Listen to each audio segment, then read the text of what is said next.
जय जिजाऊ. आपल्या शहरामध्ये घडणाऱ्या घटनेमधून एक प्रसंग मला आठवतो. सुरत लूटनंतर छत्रपती शिवाजी महाराजांच्या समोर खूप सुंदर देखणी एक स्त्री त्या लूटमध्ये आणलेली महाराजांच्या समोर प्रस्तुत करण्यात आली.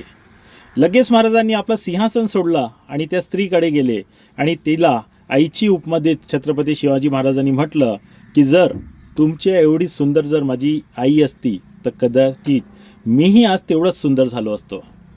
आणि आदरपूर्वक छत्रपती शिवाजींच्या मावळ्यांनी त्या स्त्रीला आपल्या मायदेशी परत पाठवले.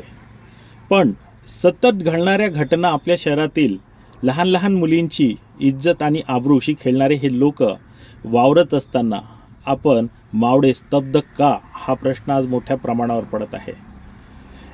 एकच जागेवर एकच व्यक्तीकडून दर 1.5-2 वर्षात अशा प्रकारच्या घटना घडतात, तर काय आपण आपल्या मुली आणि बहिणीची नंबर यावं असे वाट बघतो का, हाही प्रश्न आहे.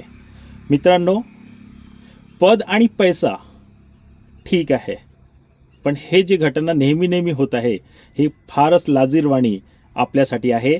आपण विसरत चाललो की आपण छत्रपती शिवाजी महाराजांची मावळे आहोत. स्त्री आदर हे आपलं कर्तव्य आहे आणि आज आपण एवढ्या चुकीच्या घटनेवर शांत बसलो आहोत. हे खरंच निंदनीय आहे आणि कुठंतरी यावर ॲक्शन झाली पाहिजे. प्रशासनाला याची झोप निघाली पाहिजे. मोठ्या प्रमाणावर चौकशी झाली पाहिजे आणि प्रत्येक या घटनेला बंदी आली पाहिजे. एवढेच म्हणतो. जय शिवराय.